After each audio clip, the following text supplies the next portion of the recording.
नमस्कार, आज की बात में आपका स्वागत है। आज महाराष्ट्र में नरेंद्र मोदी ने एक हैं तो सेफ हैं इस नारे का मतलब बताया। मोदी ने कहा कि कांग्रेस आरक्षण को खत्म करने का मंसूबा पाल रही है। इस साजिश का पहला स्टेप है आदिवासी, दलित और पिछड़े वर्ग को जातियों में बांटो और फिर जातियों को आपस में लड़वाओ। इसके बाद जब समाज के वर्ग कमजोर हो जाएं तो आरक्षण को खत्म कर दो। महाराष्ट्र की रैलियों में नरेंद्र मोदी ने कहा इसीलिए वो आदिवासी, दलित और पिछड़े वर्ग के लोगों को सावधान कर रहे हैं, बार बार कह रहे हैं एक रहेंगे तो सेफ रहेंगे। आज राहुल गांधी और मल्लिकार्जुन खड़गे भी महाराष्ट्र में थे। दोनों नेताओं ने मोदी पर झूठ बोलने का इल्जाम लगाया। दोनों नेताओं ने कहा कि संविधान को खत्म करना चाहते हैं मोदी, लोगों को डराकर हिंदू मुसलमान की बात करके वोट हासिल करना चाहते हैं मोदी। लेकिन मोदी ने आज जातियों के नाम क्यों गिनवाए, इसके पीछे की रणनीति क्या है, यह मैं आपको बताऊंगा आज की बात में। हालांकि आज झारखंड में कांग्रेस के प्रभारी गुलाम अहमद मीर ने कह दिया कि कांग्रेस की सरकार बनी तो गैस का सस्ता सिलेंडर हिंदुओं और मुसलमानों के साथ साथ घुसपैठियों को भी दिया जाएगा। इसके बाद तो मोदी, अमित शाह, योगी, शिवराज सिंह चौहान से लेकर हिमंता बिस्वा शर्मा तक सब ने कांग्रेस को घेरा। कहा कांग्रेस सत्ता के लालच में तुष्टीकरण की किसी भी हद तक जा सकती है, घुसपैठियों की भी हिमायत खुलेआम कर सकती है, इसलिए कांग्रेस से दूर रहने की जरूरत है। महाराष्ट्र और झारखंड की कैंपेन की गर्मी आपको दिखाऊं, आपको यह बताऊं कि ओवैसी ने खुद को शोलापुर में पुलिस का दामाद क्यों कहा, आपको यह दिखाऊं कि वो कौन सा लव लेटर था जिसे ओवैसी ने पब्लिक में पढ़कर सुनाया। योगी आदित्यनाथ, उद्धव ठाकरे, नाना पटेल का कैंपेन दिखाऊं। इससे पहले आपको सुनवाता हूं आज नरेंद्र मोदी ने क्या कहा। आज महाराष्ट्र में नरेंद्र मोदी की 3 रैलियां हुई, छत्रपति संभाजीनगर, रायगढ़ और मुंबई। तीनों रैलियों में भारी भीड़ दिखाई दी। मोदी ने पहली बार आज जातियों के नाम गिनाए।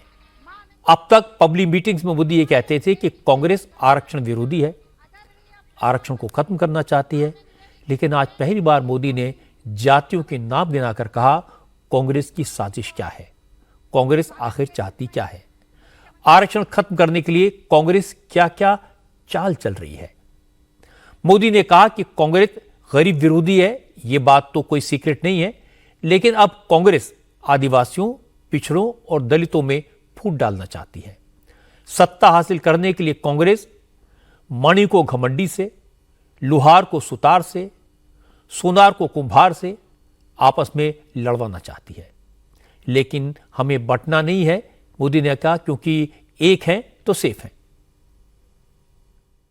कांग्रेस पार्टी सरकार बनाने के लिए विकास पर नहीं, बंटवारे पर भरोसा करती है। कांग्रेस दलितों, पिछड़ों, आदिवासियों को आगे बढ़ने से रोकती है ताकि सत्ता पर पीढ़ी दर पीढ़ी इनका कब्जा बना रहे। इसलिए कांग्रेस शुरू से ही आरक्षण के खिलाफ रही है। कांग्रेस आरक्षण को देश के खिलाफ बताती थी। कांग्रेस आरक्षण को मेरिट के खिलाफ बताती थी। कांग्रेस की मानसिकता और कांग्रेस का एजेंडा अभी भी वही है। इसलिए पिछले 10 वर्षों से ओबीसी समाज का प्रधानमंत्री इन्हें बर्दाश्त ही नहीं हो रहा है। उनको लग रहा है ये पिछड़ा कहां से आ गया। इसलिए कांग्रेस के शहजादे विदेश में जाकर खुलेआम बयान देते हैं कि वो आरक्षण को खत्म कर देंगे। अब अपने एजेंडे को लागू करने के लिए, उसे आगे बढ़ाने के लिए कांग्रेस और अघाड़ी एससी, एसटी, ओबीसी को छोटी छोटी जातियों में बांटने का षड्यंत्र रच रहे हैं। कांग्रेस यहां माड़ी समाज को गवंडी समाज से लड़वाना चाहती है, कांग्रेस लोहार को सुतार से लड़वाना चाहती है। कांग्रेस चाहती है कि सोनार और कुंभार में जाति के नाम पर लड़ाई हो जाए। ये लोग वाणी और तेली जैसे समाजों को आपस में लड़ाना चाहते हैं। ये नावी धोबी को लड़वाने की फिराक में है। कांग्रेस सोच रही है कि ओबीसी जातियों में बटेगा तो उसकी ताकत कम हो जाएगी, और जब समाज की ताकत कम हो जाएगी तो कांग्रेस को बैठे बैठे ही फायदा मिल जाएगा। यही से कांग्रेस के लिए सत्ता में वापसी क्या मौके की तलाश चल रही है। और जैसे ही कांग्रेस को सरकार में आने का मौका मिला तो वो एससी, एसटी, ओबीसी का आरक्षण रोक देंगे। इसलिए एससी, एसटी, ओबीसी को इन साजिशों का शिकार नहीं होना है। और इसलिए हमें याद रखना है, हम एक हैं तो सेफ है। अब से थोड़ी देर पहले नरेंद्र मोदी ने मुंबई में एक बार फिर आरक्षण के मुद्दे पर महा विकास आघाड़ी पर हमला किया। मुंबई के सभा में जबरदस्त भीड़ थी। इसे देखकर मोदी काफी उत्साहित थे। उन्होंने कहा कि वो बार बार महाराष्ट्र के लोगों को सावधान कर रहे हैं, क्योंकि आरक्षण को खत्म करने का कांग्रेस का प्रयास, कांग्रेस की साजिश गहरी है। इसलिए कांग्रेस और उसके साथियों को सत्ता से दूर रखना जरूरी है। हमारी मुंबई जोड़ने में विश्वास करती है, लेकिन कांग्रेस और आघाड़ी केवल और केवल तोड़ने की बात करते हैं। मुंबई में हर जाति समुदाय के लोग आते हैं, हर भाषा के लोग आते हैं, एक साथ रहते हैं, लेकिन महाआघाड़ी वाले जाति के नाम पर लोगों को लड़वाने में लगे हैं। साथियों, कांग्रेस का शाही परिवार दलितों, पिछड़ों, आदिवासियों से नफरत करता है। सरकार बनाने के लिए तड़प रही कांग्रेस बिना पानी को जैसे मछली तड़पती है ना, वैसे तड़प रहे हैं। हर कीमत पर एसटी, एससी, ओबीसी की एकजुटता तोड़ना चाहती है। इसलिए वो एसटी की जातियों को आपस में लड़ा रही है, एससी, ओबीसी की जातियों को आपस में लड़ा रही है। ये जातियां लड़ेगी तो कमजोर होगी, और जितनी ज्यादा जातियां कमजोर होगी, कांग्रेस मजबूत होती चली जाएगी।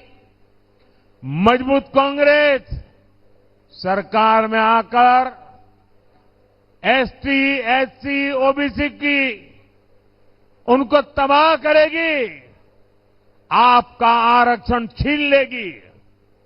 और इसलिए ही मैं बार बार कह रहा हूं, आज इस बात की सबसे ज्यादा जरूरत है। जिस प्रकार से आघाड़ी के लोग कारनामे कर रहे हैं, जिस प्रकार से कांग्रेस के शाहजादे देश में तबाही की भाषा बोल रहे हैं, तब आज एक बात बहुत जरूरी हो गई है, और वो है, एक है तो सेफ है, एक है तो। मोदी ने कांग्रेस पर आरक्षण खत्म करने की साजिश का इल्जाम लगाया। इसे साबित करने के लिए मोदी ने अमेरिका में दिए गए राहुल गांधी के बयान का हवाला दिया। अब मैं आपको इस पर कांग्रेस का पक्ष सुनवाता हूं। कांग्रेस के नेता इसके जवाब में मोदी पर संविधान को खत्म करने की साजिश का आरोप लगा रहे हैं। आज राहुल गांधी और मल्लिकार्जुन खड़गे दोनों ने एक बार फिर वही आरोप लगाया जो उन्होंने लोकसभा चुनाव के दौरान लगाया था। राहुल ने आज महाराष्ट्र के नंदुरबार और नांदेड़ में रैलियां की। नंदुरबार आदिवासी इलाका है, इसलिए राहुल ने आदिवासी और वनवासी की बात फिर से छेड़ी। राहुल ने कहा, मोदी आदिवासियों की जमीन अरबपतियों को दे रहे हैं। कांग्रेस जातिगत जनगणना कराकर आदिवासी, दलितों और पिछड़ों को उनका वाजिब हक दिलाना चाहती है। राहुल ने कहा, मोदी उन पर कोरे पन्ने वाले संविधान दिखाने का इल्जाम लगाते हैं, लेकिन हकीकत यह है कि मोदी की संविधान के प्रति कोई आस्था नहीं है। उन्होंने कभी संविधान पढ़ा ही नहीं है। राहुल ने कहा, मोदी तो संविधान खत्म करने की कोशिश में लगे हैं, लेकिन कांग्रेस ऐसा कभी नहीं होने देगी। प्रधानमंत्री जी कहते हैं कि मैं संविधान को पब्लिक मीटिंग में दिखाता हूं और संविधान खाली है। संविधान उनके लिए खाली है क्योंकि उन्होंने ये संविधान जिंदगी में पढ़ा नहीं है। उनको कोई आइडिया नहीं कि इस किताब के अंदर क्या लिखा हुआ है, इसीलिए प्रधानमंत्री जी के लिए यह संविधान खाली है। वो कहते हैं कि लाल रंग का संविधान राहुल गांधी दिखाता है। इस पर क्या रंग है, नीला है, लाल है, हमें कोई फर्क नहीं पड़ता। इसके अंदर जो लिखा है उसकी हम रक्षा करते हैं, उसके लिए हम जान देने को तैयार हैं। मैं नरेंद्र मोदी जी को समझाना चाहता हूं, और प्रधानमंत्री जी आप अच्छी तरह सुनिए। नरेंद्र मोदी जी, यह संविधान खोखला नहीं है। इस संविधान में हजारों साल की सोच, बिरसा मुंडा जी की सोच, बुद्ध भगवान की सोच, फूले जी की सोच, अंबेडकर जी की सोच, गांधी जी की सोच सब भरी हुई है। इसके अंदर हिंदुस्तान का ज्ञान, हिंदुस्तान की आत्मा है। और जब आप इसे खोखला कहते हो तो आप हिंदुस्तान, बिरसा मुंडा जी, महात्मा गांधी जी, अंबेडकर जी, इन सब का अपमान करते हो। राहुल गांधी ने आरक्षण पर मोदी के बयान पर कुछ नहीं कहा। हो सकता है राहुल को इस बयान की जानकारी ना हो या सियासी मतलब समझ में ना आया हो, लेकिन मल्लिकार्जुन खड़गे समझते हैं मोदी की बात नुकसान पहुंचा सकती है। इसलिए खड़गे ने पुणे में प्रेस कॉन्फ्रेंस करके कहा, कांग्रेस ने तो दलितों, पिछड़ों और आदिवासियों को आरक्षण दिया है, संविधान में आरक्षण का प्रोविजन किया है, इसलिए कांग्रेस रिजर्वेशन के खिलाफ कैसे हो सकती है।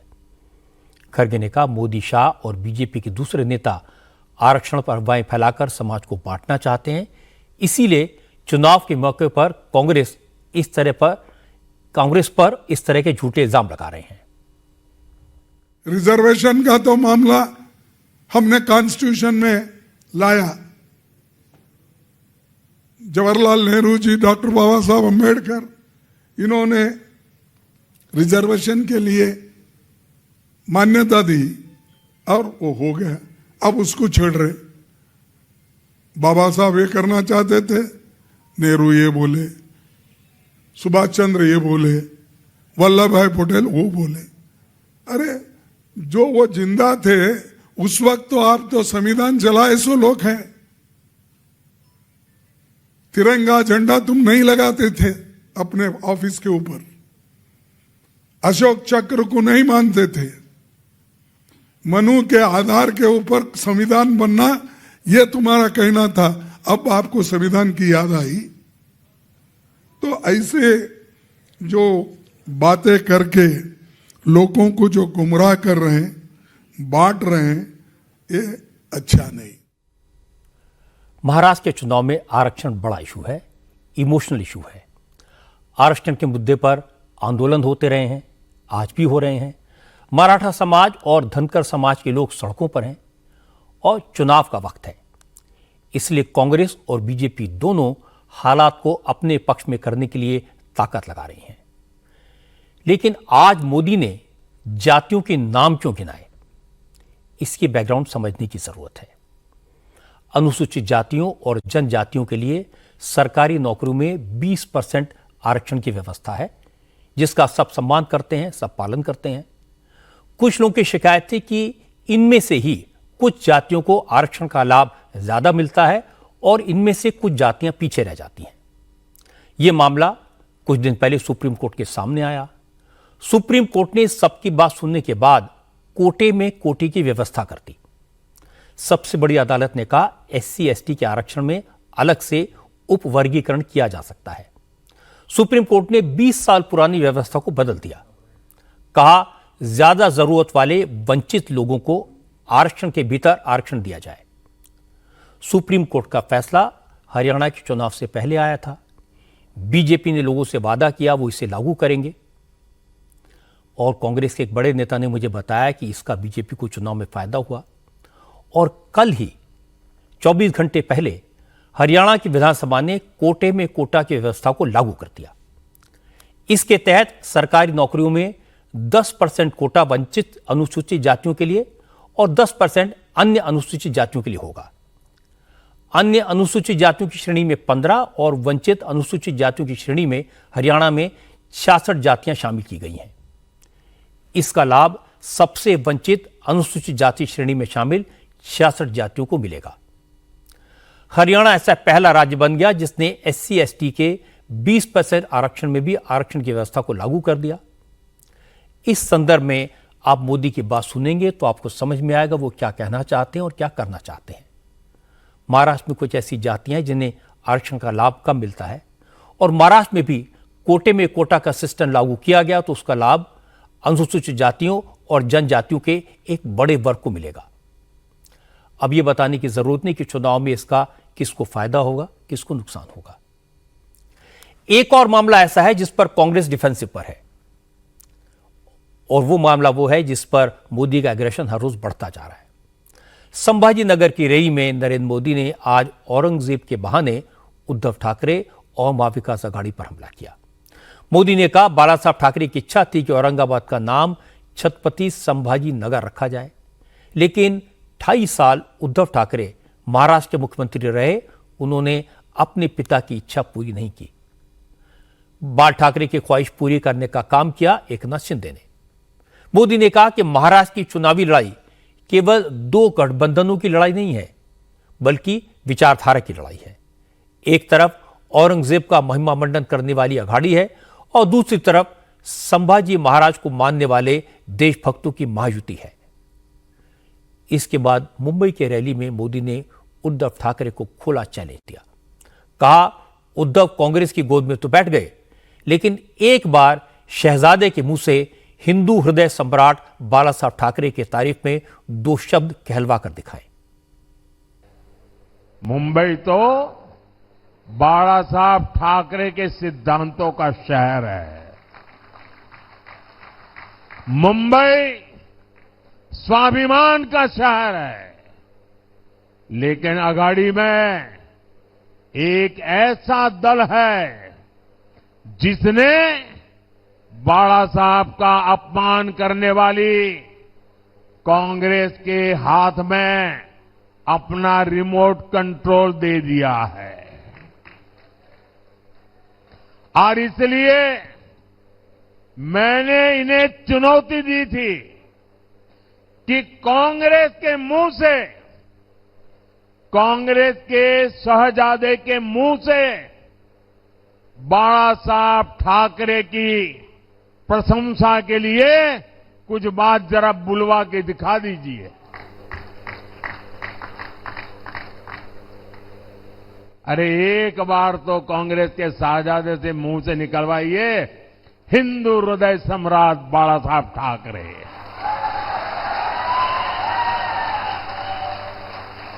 और जिस दिन आप इतना करवा लोगे ना, आपको सचमुच में अच्छी नींद आएगी, कभी अस्पताल नहीं जाना पड़ेगा। बाला साहब के आशीर्वाद मिलेंगे। आज तक ये लोग कांग्रेस से, कांग्रेस के शहजादे से बाला साहब ठाकरे की प्रशंसा नहीं करवा पाए हैं। और यही अघाड़ी वालों की सच्चाई है। वीर सावरकर को गालियां देने वालों को भी ये लोग गले लगाते घूम रहे हैं। अब मैं आपको इसका दूसरा पक्ष सुनवाता हूं। जिस वक्त मोदी मुंबई में उद्धव ठाकरे को चुनौती दे रहे थे, उस वक्त उद्धव ठाकरे संभाजी नगर में चुनावी रैली कर रहे थे। संभाजी नगर में उद्धव ने मोदी की चुनौती पर तो कुछ नहीं कहा, लेकिन औरंगाबाद का नाम छत्रपति संभाजी नगर करने का क्रेडिट लेने की कोशिश जरूर की। मोदी ने कहा था कि औरंगाबाद का नाम एकनाथ शिंदे की सरकार ने बदला, लेकिन उद्धव ने कहा मोदी झूठ बोलते हैं, औरंगाबाद को संभाजी नगर का नाम उनकी सरकार ने दिया था। आज मोदी जी इकडे येऊन गेले। आज मोदी जी यहां आए थे। मोदी ने क्या कहा, देवेंद्र ने क्या कहा, उससे मुझे कोई फर्क नहीं पड़ता, लेकिन आज खास तौर से मोदी जी ने यह बोला कि इस जिले का नाम उन्होंने बदला, बाला साहब का स्वप्न पूरा किया। तो पहली बात तो यह है मोदी जी कि बाला साहब मत बोलिए, हिंदू हृदय सम्राट बोलिए। वो हिंदू हृदय सम्राट थे, हैं और रहेंगे। वो कोई आपके दोस्त नहीं थे। दूसरी बात यह कि इस जिले का नाम संभाजी नगर मैंने कैबिनेट की बैठक में फैसला करके किया। जिस वक्त आप गद्दारों को सूरत में ढोकला खिलाने के लिए ले गए थे, उस वक्त मंत्रालय में बैठकर मैंने यह फैसला किया। मंत्रालयात बसून औरंगाबाद में इस बार चुनाव बहुत इंटरेस्टिंग है।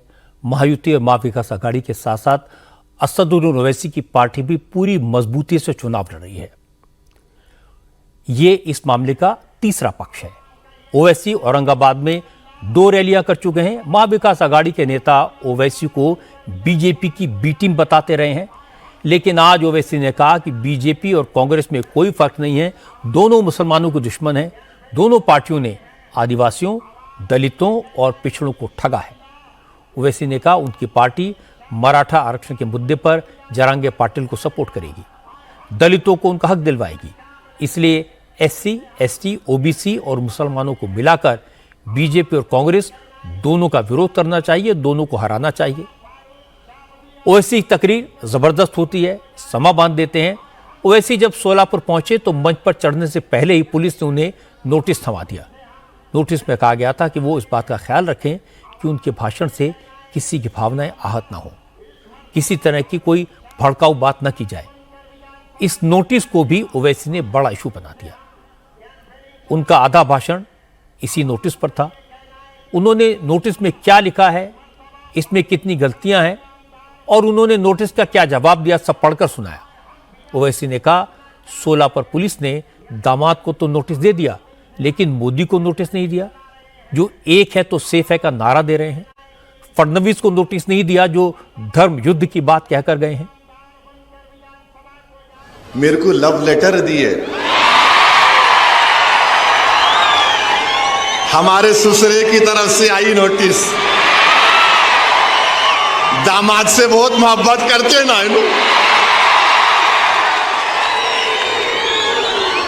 और हम इनके भाईजान हैं। ससुरे भी उन्होंने है, हम उनके भाईजान भी हैं। I love you. अच्छा, यहां इसमें क्या लिखे? इसमें लिखे, अंग्रेजी में बोल रहा हूं, लिटिल इंग्लिश आती है मेरे को। उन्होंने लिखे, please take care not to do any act, comment और statement that may hurt the sentiments of other religious people and persons, and also do not violate the model code of conduct implemented in connection with the General Assembly elections 2024. Legal की spelling भी गलत है, LEGAL, आप LEAGL लिख दिए। I am only correcting you. अच्छा, यह problem की स्पेलिंग में M खा गया, प्रोबले हो गया। ये एम आना, problem arises due to your commenting that will hurt the sentiments of other religious में जी खा गया। खाली भाईजान से मोहब्बत है, दूसरों से नहीं है जी। तो मैं नोटिस ले लिया। सुनो, अभी टाइम कितना है? हाँ, 15 मिनट है अभी। वेरी सॉरी,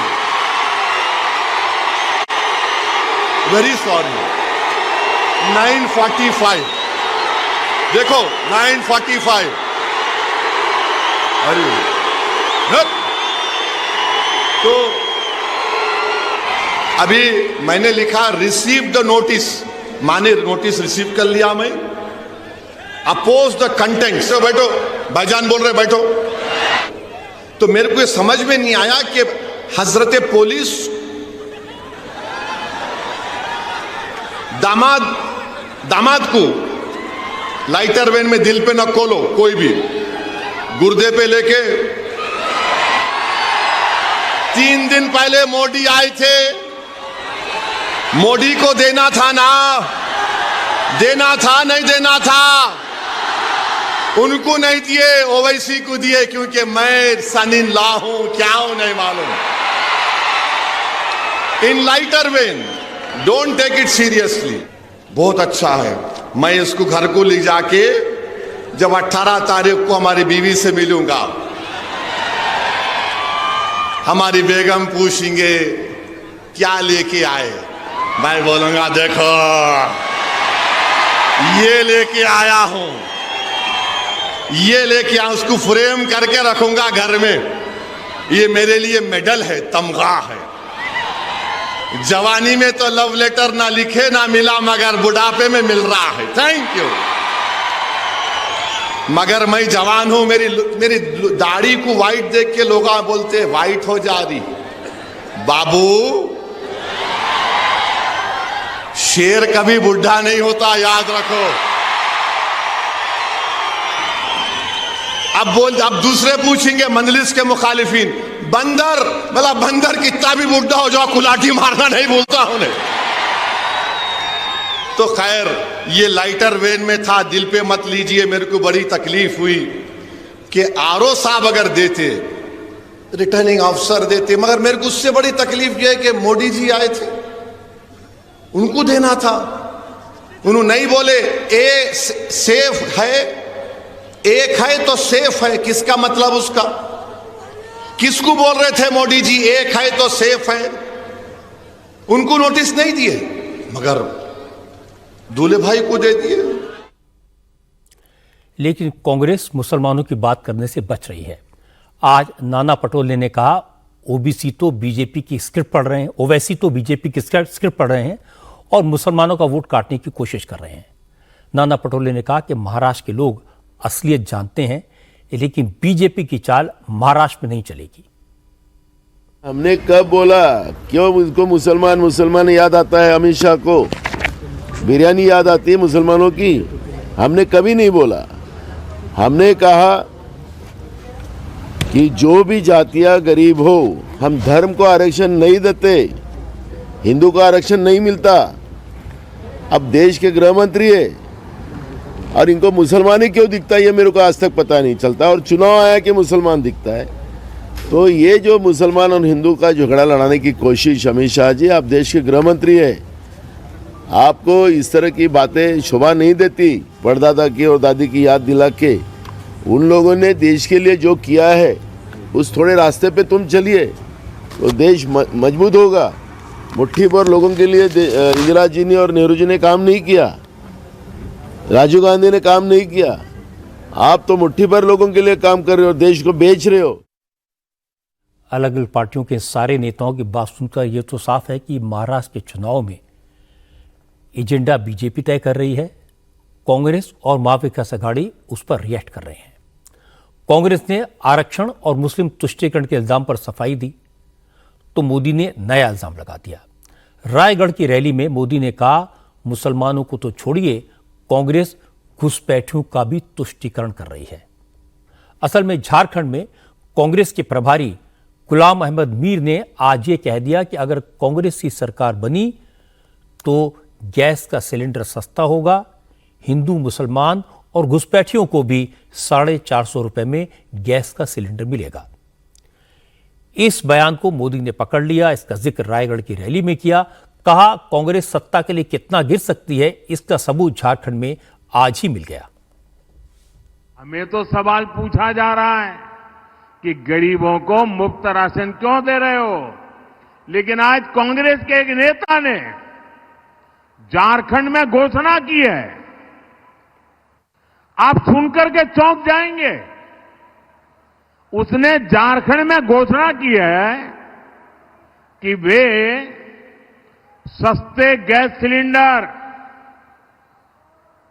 हिंदुओं को देंगे, मुसलमानों को देंगे और आगे क्या कहते हैं, जो घुसपैठिए हैं उनको भी देंगे। आप मुझे बताइए भाई, ये जो घुसपैठियों की आरती उतारते हैं, क्या ऐसे लोगों को देश में कहीं पर भी अवसर मिलना चाहिए क्या? जरा दोनों हाथ ऊपर करके पूरी ताकत से बताइए, ऐसे लोगों को कहीं पर भी अवसर मिलना चाहिए क्या? खुलेआम उनका एक नेता घोषणा कर रहा है कि जो घुसपैठिए हैं, रोहिंग्या है, बांग्लादेशी है, उनको हम सस्ते में गैस सिलेंडर देंगे। ये वोट पाने के लिए देश के साथ आपके बच्चों के उज्जवल भविष्य के साथ कैसा खेल खेल रहे हैं, इसका ये उदाहरण है। मोदी ने गुलाम अहमद मीर के जिस बयान का जिक्र किया, वो बयान भी मैं आपको सुनवा देता हूं। गुलाम अहमद मीर कांग्रेस के महासचिव हैं, झारखंड में कांग्रेस के प्रभारी हैं। उन्होंने बोकारो की एक चुनावी सभा में कहा है, अगर झारखंड में उनकी सरकार फिर से आई तो घुसपैठियों को भी सस्ते दाम में गैस सिलेंडर दिया जाएगा। जैसे सरकार बनेगी 1 दिसंबर से गैस सिलेंडर का कीमत सिर्फ 450 रुपए होगा। ये आम जनता, ना उसमें हिंदू देखा जाएगा, ना मुसलमान देखा जाएगा, ना घुसपैठिए देखा जाएगा, तो ना कोई और चीज देखा जाएगा। जो भी झारखंड वासी है, वो किसी भी सोच से हो, किसी भी तबके से हो, उसको 450 रुपए में गैस सिलेंडर दिया जाएगा। ये हमारा प्रोग्राम। झारखंड के चुनाव में बांग्लादेशी घुसपैठिए और आदिवासियों की संख्या में तेजी से आती कमी बड़े इश्यूज हैं। इसलिए जैसे ही गुलाम अहमद मीर ने घुसपैठियों को सस्ता गैस सिलेंडर देने का ऐलान किया तो बीजेपी ने इसे पकड़ लिया। गिरिडीह की रैली में शिवराज सिंह चौहान ने कहा, अभी तक तो कांग्रेस, जेएमएम और आरजेडी के लोग सिर्फ घुसपैठियों का आधार कार्ड बनवा रहे थे, राशन कार्ड बनवा रहे थे। अब वो बांग्लादेशी घुसपैठियों को सरकारी योजनाओं का फायदा भी पहुंचाना चाहते हैं। इसलिए झारखंड के लोगों को सावधान रहना पड़ेगा। आज एक मंत्री इनका कौन है, वो प्रदेश का प्रभारी कांग्रेस का मीर गुलाम, क्या नाम है उसका? नहीं, एक और है मीर गुलाम, कश्मीर से आया। बोले हम, क्या नाम है, अब्दुल मजीद, क्या नाम है, जो भी हो, गुलाम अहमद मीर। ये गुलाम अहमद मीर कह रहा है, हम घुसपैठियों को 450 रुपया में गैस का सिलेंडर देंगे घुसपैठियों को। घुसपैठिए मतलब जो बांग्लादेश से अपने देश में आ रहे हैं, ये सरकार लाता। जेएमएम कांग्रेस वाले इनको घुसाते हैं, इनके पक्के कागज बनाते हैं, इनका वोटर लिस्ट पर नाम लिखवाते हैं, इनका आधार कार्ड बनवाते हैं, इनका राशन कार्ड बनवाते हैं। लाखों घुसपैठिए हमारी धरती पर घुस आए हैं। आज ये झारखंड की धरती संकट में है। नौजवानों, तुम्हारा मामा कहने आया, तुमसे बचा लो इस झारखंड को, बचा लो इस पवित्र धरती को, घुसपैठियों से बचाओ। झारखंड में आज योगी आदित्यनाथ भी थे। योगी ने बोकारो और धनबाद में 3 रैलियां की और बोकारो की रैली में गुलाम अहमद मीर के बयान पर निशाना साधा। योगी ने कहा, जो अधिकार झारखंड के आदिवासियों के हैं वो घुसपैठियों को कभी भी नहीं मिलने चाहिए। बीजेपी ऐसा कभी नहीं होने देगी। अभी कांग्रेस के कोई एक प्रभारी आए तो कह रहे थे सरकार आएगी तो सिलेंडर देंगे। अरे जब तुम्हारी सरकार थी तब क्या कर रहे थे? तब क्यों नहीं दिया? तब क्यों नहीं दिया? और वो तो कहता है, क्या कह रहा है, यानी हिंदू को भी देंगे, मुसलमान को भी देंगे और घुसपैठियों को भी देंगे। अब यहां के जनजातीय बंधुओं का अधिकार घुसपैठियों को क्यों देंगे? भाजपा इस बात को कह सकती है कि योजना का लाभ जनजाति को मिलेगा, झारखंड वासियों को मिलेगा, घुसपैठी को नहीं मिलेगा। इसके बाद योगी धनबाद पहुंचे। धनबाद की रैली में योगी ने कहा, चाहे कांग्रेस हो, झारखंड मुक्ति मोर्चा हो या फिर आरजेडी, सब एक थैली के चट्टे बट्टे हैं। ये सभी पार्टियां बांग्लादेशी घुसपैठियों के साथ हैं, उन्हें सपोर्ट करती हैं। योगी ने कहा कि बांग्लादेशी घुसपैठिए झारखंड के लोगों का हक छीन रहे हैं, लैंड जिहाद और लव जिहाद के नाम पर आदिवासियों की संपत्ति पर कब्जा कर रहे हैं। योगी ने कहा, अगर इन घुसपैठियों को रोकना है तो एकजुट होना होगा, क्योंकि बटेंगे तो कटेंगे।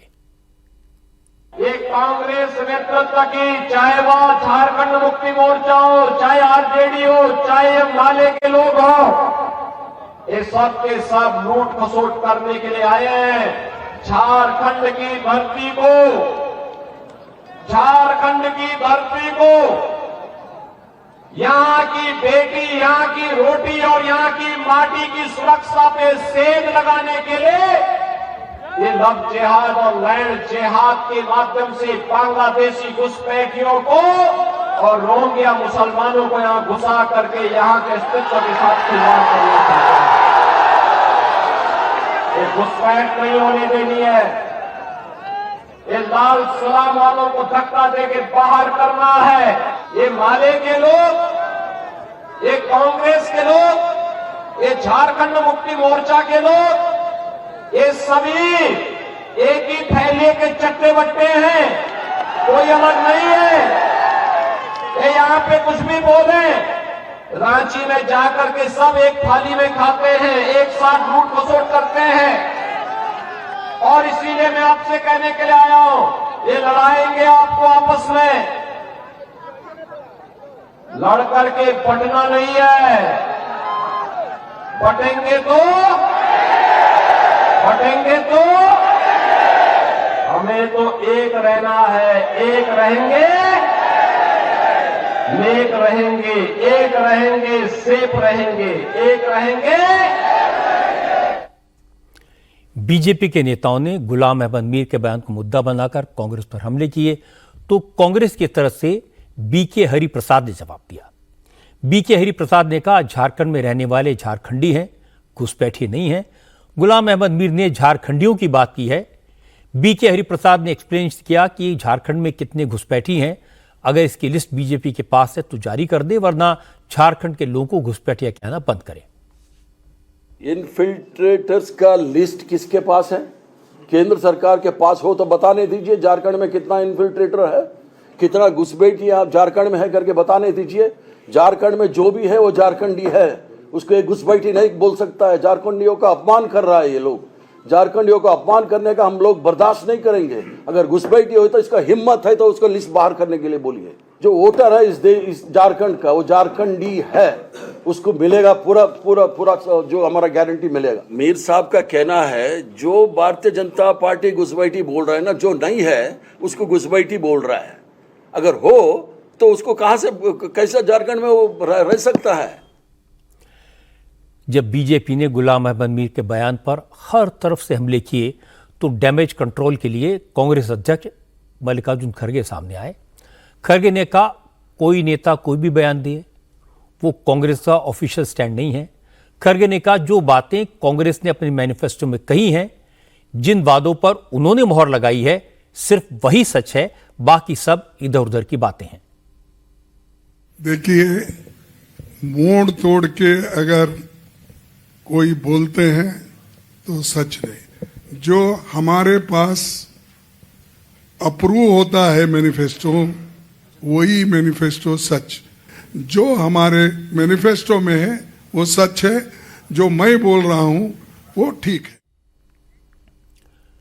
घुसपैठियों को सस्ता सिलेंडर देने का वादा करके गुलाम अहमद मीर ने कांग्रेस को बड़ी परेशानी में डाल दिया और बीजेपी के नेताओं को और एग्रेसिव होने के लिए अच्छा खासा मसाला दे दिया।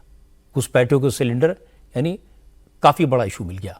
अब बीजेपी के नेता ये जानते हैं कि उन्हें मुसलमानों के वोट तो नहीं मिलते, खासतौर पर बांग्लादेश से आकर जो लोग झारखंड के अलग अलग इलाकों में बसे हैं, वो जेएमएम और कांग्रेस के प्रति एहसानमंद हैं। इसलिए पहले दिन से ही बीजेपी के नेता अपने कैंपेन में घुसपैठियों को निशाना बना रहे हैं और आज उन्हें एक बड़ा हैंडल मिल गया। महाराष्ट्र में भी मौलाना सज्जाद नोमानी ने बीजेपी को बड़ा मौका दे दिया। मौलाना ने बेबाकी से कहा था कि मुसलमान महाराष्ट्र में बीजेपी को हराने के लिए वोट दें, एकजुट होकर वोट दें। अब कई हिंदू संगठन जो पहले बीजेपी के साथ नहीं थे, झारखंड में और महाराष्ट्र में गली गली जाकर लोगों से कह रहे हैं कि कांग्रेस घुसपैठियों का साथ दे रही है। मौलाना नोमानी मुसलमानों से एक होने के लिए कह रहे हैं, तो फिर अगर झारखंड में कांग्रेस जेएमएम या महाराष्ट्र में कांग्रेस उद्धव और शरद पवार की सरकारें बनी तो मुसलमानों के एहसान तले दबी होंगी। अगर इन दोनों राज्यों में बीजेपी नहीं आई तो हिंदुओं के लिए जीना मुश्किल हो जाएगा। ये एक प्रचार है जो काफी तेजी से किया जा रहा है। दूसरी लाइन ओवैसी की है, जिसमें वो कहते हैं कि कांग्रेस और बीजेपी में कोई फर्क नहीं है, कांग्रेस ने मुसलमानों को सिर्फ वोट बैंक समझा, उनके लिए किया कुछ नहीं। महाराष्ट्र में यह प्रचार ज्यादा तेजी से चला है और इन दोनों बातों का नुकसान कांग्रेस को हो सकता है। राजस्थान के टोंक में पोलिंग बूथ के भीतर एसडीएम को थप्पड़ मारने वाले निर्दलीय उम्मीदवार नरेश मीणा को आज गिरफ्तार कर लिया गया। हालांकि देवली उनियारा सीट से निर्दलीय चुनाव लड़ रहे नरेश मीणा की गिरफ्तारी से पहले टोंक में जबरदस्त हंगामा हुआ, आगजनी हुई, पथराव हुआ, लाठियां चली। हालात पर काबू पाने में प्रशासन के पसीने छूट गए। कई जिलों से पुलिस फोर्स बुलानी पड़ी। टोंक का समरावता गांव कल रात से ही जंग का मैदान बन गया था। पुलिस और गांव वालों के बीच जमकर झड़प हुई। समरावता गांव वही गांव है जिसके पोलिंग बूथ पर नरेश मीणा ने एसडीएम को थप्पड़ मारा था। इसलिए रात को जब पुलिस गांव पहुंची तो लाठी डंडों से लैस गांव के लोग पुलिस का मुकाबला करने के लिए पहले से ही तैयार थे।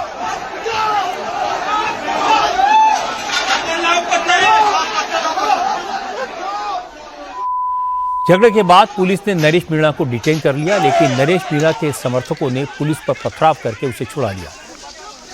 इसके बाद हालात और बिगड़ गए। पोलिंग खत्म होने के बाद पुलिस अधिकारी जब नरेश मीणा को गिरफ्तार करने गांव पहुंचे तो गांव वालों ने पुलिस पर हमला बोल दिया और इसके बाद पुलिस ने भी गांव वालों पर जमकर लाठियां बरसाई।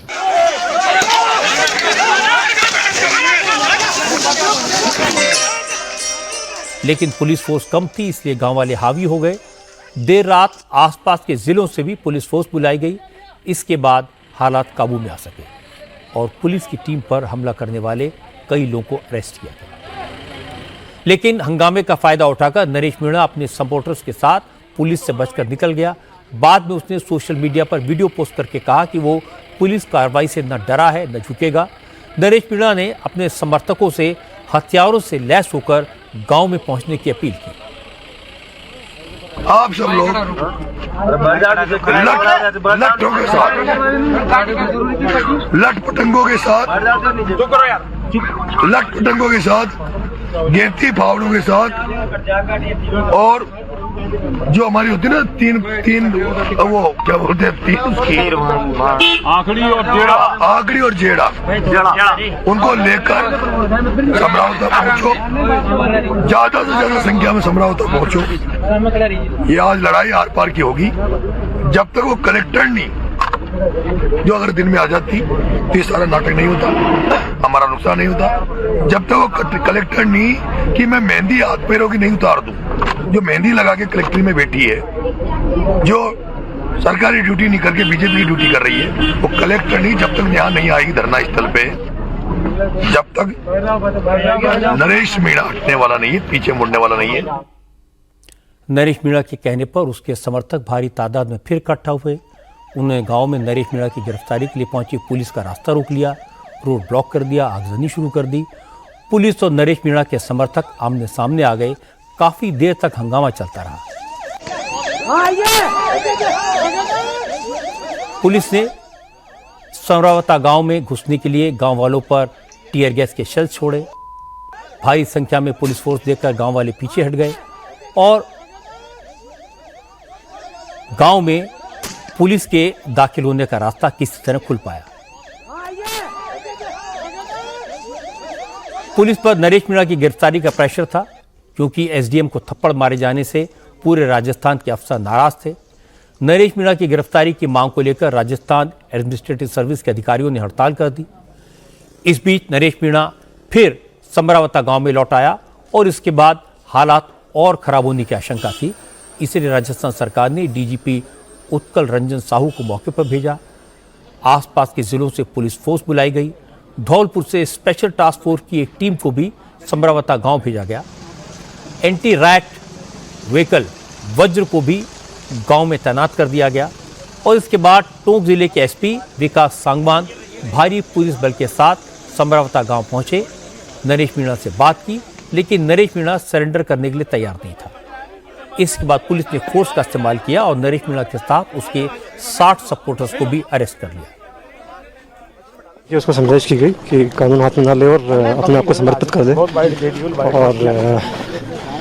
इनिशियली वो मूड में नहीं थे, लेकिन पुलिस की तैयारी को देखते हुए उनको झुकना पड़ा। अब कहाँ लेकर गए सर और किन किन मुकदमे में? जो भी धारा इनके लगेंगे राजकार्य में बाधा आगजनी करने के संबंध में, वो सब उन पे जो भी विदित हो गए वो कार्रवाई की जाएगी। पुराने और मामले थे जिनके लिए वो वांछित चल रहे थे? डेफिनेटली उन सब का भी रिकॉर्ड मंगवाया गया है और उनमें भी गिरफ्तारियाँ होगी। टोटल अब तक कितनी गिरफ्तारी हो चुकी है? काफी डिटेल में 50-60 लोग डिटेल में, बाकी आगे जो भी इसमें एक्चुअली इन्वॉल्व होंगे उनकी गिरफ्तारियाँ की जाएंगी। नरेश मीणा पर 23 क्रिमिनल केसेस दर्ज हैं। नरेश मीणा पहले कांग्रेस में था। पिछले असेंबली इलेक्शन में कांग्रेस ने नरेश मीणा को टिकट नहीं दिया तो वो 12 से निर्दलीय उम्मीदवार के तौर पर चुनाव लड़ा। नरेश मीणा खुद तो नहीं जीत सका, लेकिन उसकी वजह से कांग्रेस का कैंडिडेट हार गया, इसलिए कांग्रेस ने उसे पार्टी से निकाल दिया। लेकिन इस साल लोकसभा चुनाव से पहले नरेश मीणा को कांग्रेस में फिर से वापस ले लिया गया। बाई इलेक्शन में उसने फिर देवली उनियारा सीट पर कांग्रेस से टिकट मांगा, नहीं मिला तो फिर निर्दलीय चुनाव लड़ गया और वोटिंग के दौरान उसने एसडीएम को सरेआम थप्पड़ मारा। नरेश मीणा की हरकत पर पूर्व मुख्यमंत्री अशोक गहलोत ने कहा, इस घटना से साफ हो गया कि राजस्थान में किसी को कानून का डर नहीं है, सरकार का पुलिस का इकबाल खत्म हो गया है। अशोक गहलोत ने कहा कि नरेश मीणा के निर्दलीय उम्मीदवार के तौर पर चुनाव लड़ने को एक साजिश है और ये साजिश बीजेपी ने रची थी। तो कांग्रेस में आ चुके थे तो किसकी चेहरे खड़े हुए हैं, ये बात भी मैं समझता हूँ कि सोचने की है। बीजेपी ने खड़ा किया चुनाव जीतने के लिए, क्या किया इसकी जानकारी भी प्रदेश कांग्रेस कमेटी ले रही है कि इस नौबत क्यों आई। तो जो कल की घटना बड़ी दुर्भाग्यपूर्ण घटना है। अब कल की घटना के बाद में आप बताइए सरकार का इकबाल बचा है क्या? ये स्थिति बनी क्यों और इतनी हिम्मत क्यों हुई किसी की? तो कहाँ सरकार का इकबाल है? हम बार बार सरकार को कहते हैं आप गुड गवर्नेंस दो, पूरी प्रदेश की जनता का भला हो।